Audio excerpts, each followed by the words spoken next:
What's up, family? Jared the Bossman here. You're tuned into the Bossman Show on AM 1010, AM 1430, 1055 The King.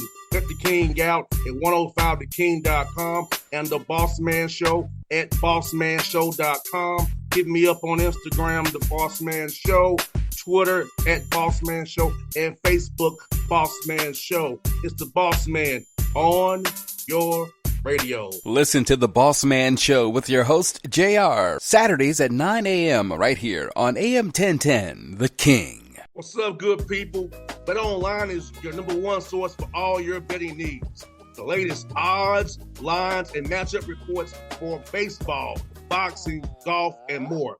BetOnline continues to be the fastest and easiest way to place your wagers, including live betting and your favorite casino and card games available to play right from your phone.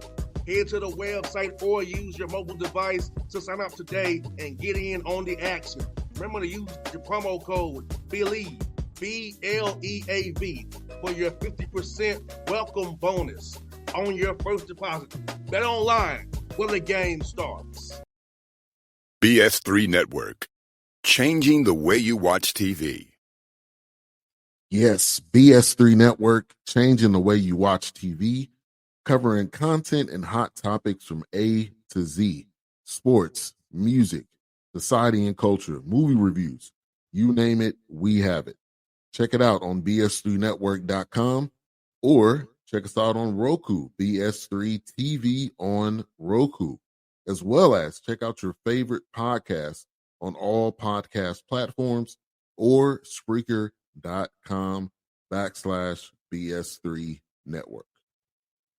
You are now tuned to BS3 Network.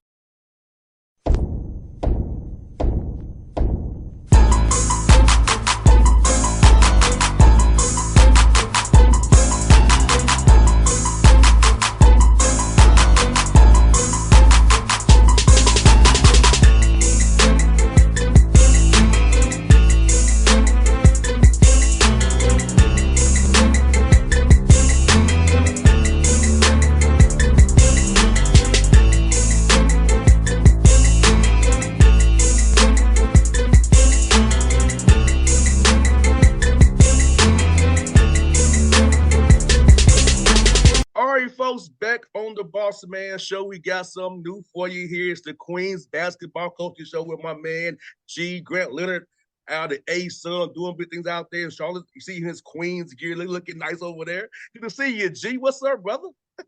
Great. Hey, day before college basketball tip-off, always a good day.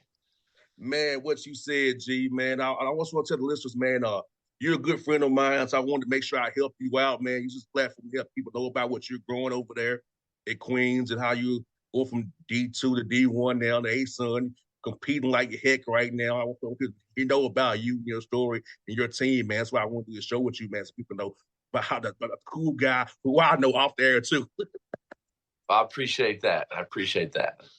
No doubt, man. Well, let me ask you, G, with your team going through scrimmages right now, before this thing kicks off tomorrow, how happy were you seeing with your guys playing against other competition, against another color, seeing what they did for you and your staff out there, man? I mean, I honestly, if I could grade the preseason, I'd give it an A. And the two scrimmages we had, we were very successful in both. And those are secret scrimmages, in quotation marks. But the biggest thing is you're trying to find out some things about your new guys and kind of whatever tweaks you made as a team. And I was super pleased with how we competed, and more importantly, like how we implemented the new style of play, like our pace a little bit faster. And I thought I was really happy with how our guys did. 100%. And do you feel like it's really started this summer? Because I know I saw on Instagram how all the hard work you were doing, posting you all are doing. So, and also talk about that work that you really put in back in the summer and seeing it come to fruition now in the fall here. Scrimmages, there are secrets, playing well now as you prepare to go play Marshall tomorrow. Yeah, I mean, I always say, right after the season ends, you got about 6-7 months before your next game, okay? And our goal for those 6 or 7 months is to get our players better. and and the development is the biggest key. And I've seen a few guys on our team that came back, Chris Ashby and BJ McLaurin, they've taken huge jumps in their game. Caleb Matthews as well. And so those are the things that made me the most happy, is to see those guys in those 7 months put in a very precise, dedicated work, add tools to their tool belt, right? Tricks to their bag, however you want to call it. But their games have definitely evolved, and I'm really excited to see them put in the work here this season. No doubt. And also, G, like, talk about the bodies, too. I've seen your guys work, getting out there in the gym and the weight room. Talk about that part of it, too, man, getting their bodies right, because they have to be very healthy to last for 5 months from now on to March. So talk about that piece of it as well, seeing them, their bodies transform and get stronger and faster, as well as get more IQ and more things in their back on the court. Yeah, I mean, that's huge. Like I always say, like the layer of muscle you add each off season when you're still developing as a college kid. So BJ McLaurin, he added 10, 15 pounds of muscle. Well, that's like an extra layer of armor to protect him. Same thing with Chris Ashby. He put on about 8, 10 pounds of muscle, but his bench press and his squats, like all his major lifts, went up like 30 to 40%. And that strength is going to do a huge deal for both those guys. And it's really going to help them perform, but also stay healthy with that extra layer of protection and strength. No doubt, man. And also with that as well, G, having the way you want to play faster, getting the guys who are not in the rotation right now, keeping them locked in, because when you play fast, you're going to have guys to play. Unfortunate stuff happens. So talk about keeping those guys who are not in the rotation right now, November the 6th, but keeping them prepared and ready to go. So, hey, be ready. I'm going to need you at some point this year. Yeah, I mean, it's a next man up philosophy. There's going to be guys that go down, and, it could be a little knick-knack. Guy might be out a day or two, or it could be a guy you lose for the season like we did last year. So guys got to be ready to step up and perform. They got to prepare and practice. And, there's different ways and philosophies to do practice. Are you going to play your best guys on your second unit, or are you going to have a scout team? And the way Queens does it is we often play our best players against our best players, so that they continually to improve throughout the season, so they're ready when their number is called.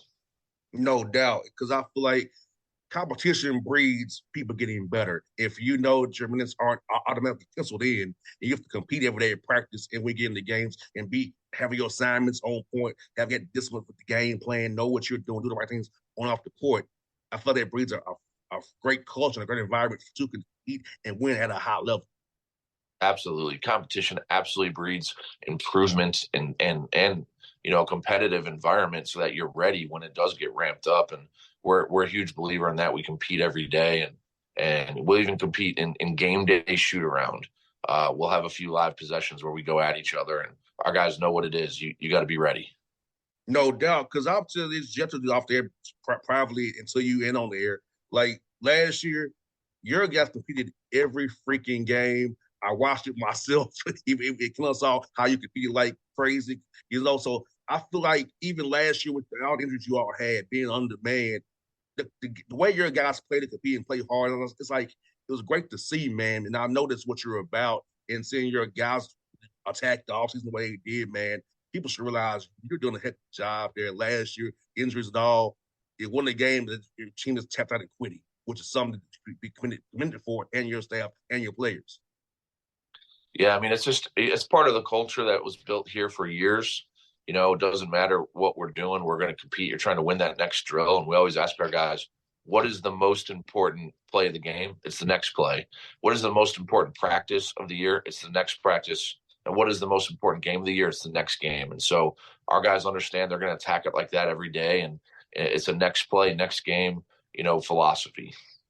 And, G, I saw you at the A-Sun tip-off up there at Clarksville, F&M Bank Arena up there, man. Talk about how fun it was to go up there, that new arena, have you go up there and represent Queens, and kind of get to be around your colleagues in the A-Sun now as you all get ready for this new year up there, man. Yeah, it was great. I mean, Austin P did a great job of hosting it. They got a beautiful new facility. So interesting to see how they do there with a new coach and a new staff and a few new players. They basically brought a good portion of the team from Northwestern State in the Southland Conference, and we'll see how they do in the A-Sun, and really looking forward to the overall year. But it was awesome to have a few of our players there. I even brought a freshman with me because I thought he earned it. He's really worked and earned it. Bryce Cash done an unbelievable job. And so for me, it's a reward to those players for putting in the work and embodying our culture. And then the funniest part was, had a guy, during the interview asked me, hey, does AJ McKee have the green light? I started laughing. I said, I think everyone's got the green light. You play here. If you got a good shot, you take it. That's how we do it. No doubt. And that's the fun, because you know how some coaches are, man. You can't shoot the ball. That just makes you gives you that black cloud on you. Like, man, I'm open. I can't shoot the ball. So yes, having the green light is very fun, man. Everybody playing that style, man. And AJ was preseason All-A son, which I think he should be. And let's talk about him, G, and how you've seen him just improve and get better and lead his teammates and be the ultimate guy you want to represent Queens basketball. Man, this is his 5th year here, and he's still got another year left after this year. It's amazing how that works. But to watch his improvement over the years, last year he took a huge jump, and it was actually bigger than I expected, but he put in the work, and he put in a lot of work this year. So I expect him to take another jump. He's really worked on his body, his conditioning, improving his skills. But the biggest thing he's a really big time leader, and he leads different than last year. Kenny Dye was a lead by example guy. AJ is a very boisterous, big time vocal leader, and he holds our guys accountable every day. And I'm super happy with where he's gone. And I tell him every day, like, with that voice though, you got to stay positive. When things start going bad, which they happen in every game, it happens in a season, you can't get super negative. You got to bring those guys out positively. And I think he's done an unbelievable job trying to work on that. And I'm really happy to see what kind of year he puts out this year. And that's something, G, that's just so important, man. Like, how you lead and how you go about leading is so important. Because I know for me, being a son of a coach, I kind of understood it from day one. But how you go from being just lead by example guys, more using your voice, or do it by your play, or do it by how you go watch film, or how you work out. So seeing a young man develop those leadership qualities and how they mature and evolve over their time in the program, man, for me, as a media guy that played myself, it's important for me to see it. I know if you're a coach, man, it makes you happy seeing how guys develop and the leadership as well. It's something, you and I both know, player-led teams are the best teams. Yeah, 100%. And we're a player-first program. So AJ has been here 5 years, and last year he was a leader, but he wasn't the leader. But everyone knows in our program, the longer you stay, the bigger a voice you get, the more ownership you have in the program. I give AJ a lot of ownership in what we do in practice, how we travel, where we eat, because AJ's been here long enough that he deserves that voice and to have his voice heard. And that's part of how we work as a program. Guys that stay here, they really earn more and more, and it's a huge part of what we do. No doubt, and I feel like guys should really want to come play for you. I told many of the players in Atlanta to check you all out. I'm telling you what I'm doing proudly for you, brother. Like, guys, check out Queens. But my man's doing a heck of a job there. He'll take good care of you, especially if he knows you fool with me. Don't be on track. Yes, indeed. And G, let me ask you, man. Talk about Sean and what he's brought to you as far as being more driven with data, man. Because I know in the NBA where I'm at, analytics is a big part of what we do now. For shots, profiles, for how guys are rated defensively, offensively. So about him bringing that to you guys, well, how you applying his analytics approach to what you all do every day. Yeah, I mean, it's a huge deal, and he was a math major, at Virginia Tech, which probably means he's way smarter than any of us. Yes. But the way he looks at the game is very similar to me. Like, I have a feel for it, and we're watching it, but how do the numbers back it up, and how do we improve our team by just having a small tweak here, a small tweak there that the numbers show us we need to do? And so we teach our guys daily, okay, this is what the numbers look like. And the two numbers we're really, really preaching this year with our team are points per possession and turnover rate. And, Sean does an unbelievable job of building these models and trying to get us a system that puts us in the best chance to win every game we play. And that's what it is. Now, you still got to get guys that make shots, and there's still some feel to it, but having a guy who is analytically based that understands what that means. And the NBA is way more forward with analytics than college. And I hope that college catches up with that. But I think that the really good college coaches do, because you got to build a system where offense and your defense are married together. They work together analytically. And then you got to teach your players what that looks like. And so, and players just don't know when they come in. Like in high school, they're not taught those things. They're not taught what a point per possession is, and they're not taught, hey, this is how many possessions there are in a game, and this is the goal of how many shots we're going to try and get in certain areas. And that, as they learn that, they start to understand, oh, this is why we're doing things, and their buy-in is better. No doubt, G. And I'm sitting here with College Park Skyhawks as well. Like you said, they don't really understand analytics until you actually sit down in the room with them and break it down. Same with the big team with the Hawks, our rookies, the second-year guys. They're not understanding like defensive rating, offensive rating, shot profiles or how many we take here. It's amazing watching. Now, I've been around it for the last 8 years. Of course, I understand it, but they're seeing those rookies come in, second-year guys come in who have no clue, man. It's amazing watching their eyeballs go wide. Like, oh my God, I never understood all this. But it all makes sense when you apply the field of the game and the numbers and apply it to your schemes and actions. It does make a difference. Yeah, and that's you can't be all numbers based. You know what I mean? You do still have to be able to put a team that functionally works together on the floor. It can't just be. It's not fantasy basketball, but there is a part of it that you can make decisions because you understand what this does for your team. And I think it's an important part of basketball. And I'm excited that we have a team and a staff that is bought into seeing where it's going to take us. And what's cool is, G, for us, when we put synergy on and then marry it to the analytics, it's funny how we see how it didn't. Most guys buy into that. I'm going to keep it. I was say most guys buy into it, but what you show them is the film and the synergy versus what we say. It's fun to watch. Like you said, you've got to have some guys who can play too. Talent still is part of it as well, but it's a good addition to basketball. I think it'll be very, very much more fun. And for me, being a radio dude, having to talk about it, I can give listeners a little bit more in depth because what I know analytically on the back end. Yeah, exactly. And, any good player, they're going to have a spirit of they want to get better, right? They want to get better on the court, but they also want to study the game better. And so all of it works together, film study, skill development, along with studying your analytics and understanding what each shot is worth. And I just think it's a really important part to have a balance of all of it. And Sean McClurg is a huge part of our staff because of it. And G, the last one for you, man. I know you got to head to West Virginia, Huntington tomorrow to play Dan D'Antoni and those guys, a former NBA guy, Dan D'Antoni. Talk about sitting on film for Marshall and going up there, play those guys up there, and see what they got to offer for you tomorrow night, man. Hey, you talk about an analytically driven team, and Dan being a former NBA guy, like he's driven by the analytics. They don't post up. They spread the floor. They do a lot of ball screens. They try and shoot a ton of threes. Now, interesting, differently than the NBA, though, they press and they trap. So they do try and cause to get their turnovers up and get some easy baskets. But what it does do is it extends them a little bit. So can we take advantage of their pressure? That's probably going to be the telling factor in the game. And they're a really good team, and they're going to be out for blood because we upset them last year at our place. And I appreciate that they came to Queens to open up our Division I, history. So now we got to go there and probably play a pissed off Marshall team. And Coach D'Antoni does an unbelievable job.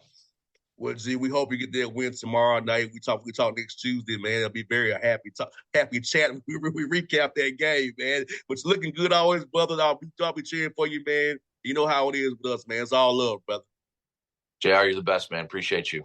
All right, bud. I'll see you soon, man. BS3 Network, changing the way you watch TV. Yes, BS3 Network, changing the way you watch TV, covering content and hot topics from A to Z, sports, music, society and culture, movie reviews, you name it, we have it. Check it out on bs3network.com or check us out on Roku, BS3 TV on Roku, as well as check out your favorite podcast on all podcast platforms or Spreaker.com/BS3 Network. You are now tuned to BS3 Network.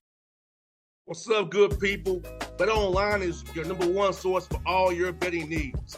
The latest odds, lines, and matchup reports for baseball, boxing, golf, and more. BetOnline continues to be the fastest and easiest way to place your wagers, including live betting and your favorite casino and card games available to play right from your phone. Head to the website or use your mobile device to sign up today and get in on the action. Remember to use your promo code BELIEVE, B-L-E-A-V, for your 50% welcome bonus on your first deposit. BetOnline, where the game starts. What's up, family? Jared the Bossman here. You're tuned into the Bossman Show on AM 1010, AM 1430, 1055 The King. Check The King out at 105theking.com and the Bossman Show at bossmanshow.com. Hit me up on Instagram, The Bossman Show, Twitter at Bossman Show, and Facebook, Bossman Show. It's the Bossman on your radio. Listen to The Bossman Show with your host, JR, Saturdays at 9 a.m. right here on AM 1010, The King.